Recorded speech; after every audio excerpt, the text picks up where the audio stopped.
nalaman ko na kapatid mo si Violi nung pumunta siya sa Queen Bee. Sinabi sa akin ng mga kasamaan mo sa trabaho.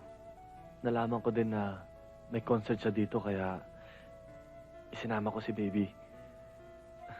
Gusto niya kayo makita magkakapatid. Salamat. Patawarin mo rin ako. Kalimutan na ho natin yun. Wala na ho yun.